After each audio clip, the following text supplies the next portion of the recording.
Достар, құдалықтарда құйрық бауырды осылай әдемі етіп тартып жатқанын көрген боларсыздар. Қазір сіздерге бұның шаблонын тегін беремін. Ол үшін осы видеоның астындағы описаниені оқып, шарттарын орындаңыздар.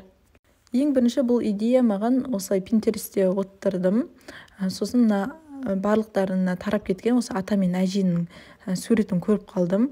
Әрине бұл сурет қатты качественный емес. Сол үшін менің өзімнің YouTube оқырмандарыма жаңадан жасап бергім келді. Новый дизайнмен. Сосын осы аға мен апаны өзіме сақтап алдым фотосын. Содан кейін бұл аға мен апаның алдына жазуға рамка іздедім. Біреуін золотистый, біреуін серый золотистый қылып іздедім да. Оларды сақтап алдым. Содан кейін Magic Eraser деген программаға кірдім. Осылай реклама шығып кете береді, бәрін XX деп басып тұрсаңыздар. Сосын аға мен апаның фотосын алып, апаны бөлек қиып алдым. Қазір размерін келтіріп алып жатырмын. Сосын готово деген басасыздар. Содан кейін ақ тұрған жерді осылай өшіріп тастайсыздар. Сосын өздеріңізде сақтап аласыздар.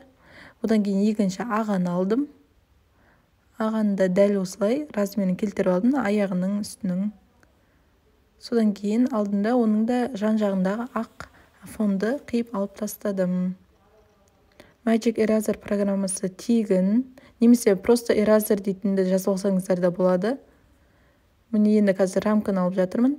Magic Eraser'ın жақсы жері астында процент көрсетіп тұр ғой, мысалы 20 деп, соны былай азайту арқылы да қия аласыздар. Барлығын сақтап алдым. Енді қазір бізге керекті программа PicsArt. PicsArtқа кіріп, ақ бетті таңдап аламыз. Реклама шығып кетті, тағы X дейсіздер. Ақ бетті таңдап, добавить фото дейсіздер. Астына функцияларына қарасаңыздар бәрі түсінікті. Аға мен апаны сақтап алдым да, олардың размерлерін келтіріп қойып шықтым. Үшеуін қойып алдым. Енді қазір төбесіндегі 2-4 бұрышты тұр ғой, соны бассаңыздар копия деген шығады. Сол копия деп, барлығын қойып жатырмын. 6 апа, 6 аға шықты менде. Готово деп өзіме сақтап алдым. Содан соң қайтадан добавить фото деп, 2 рамканы шығарып аламын бетіне. Содан кейін размерін келтіремін. Апаға осы серый золотистый түсін, ал атаға золотистый түсін қойдым да. Қазір енді жазу жазып жатырмын. Құда дегізген, құйрық бауыр жегізген деп.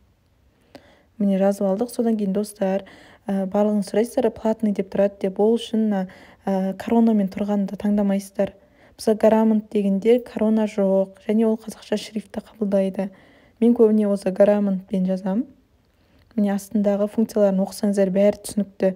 Астындағы функциялар көрдіңіздер ме? Төбесінен фиолетовый түсті домалақтар тұр ғой, стикер. Оларды таңдамайсыздар. Цвет дегенде жоқ мысалы.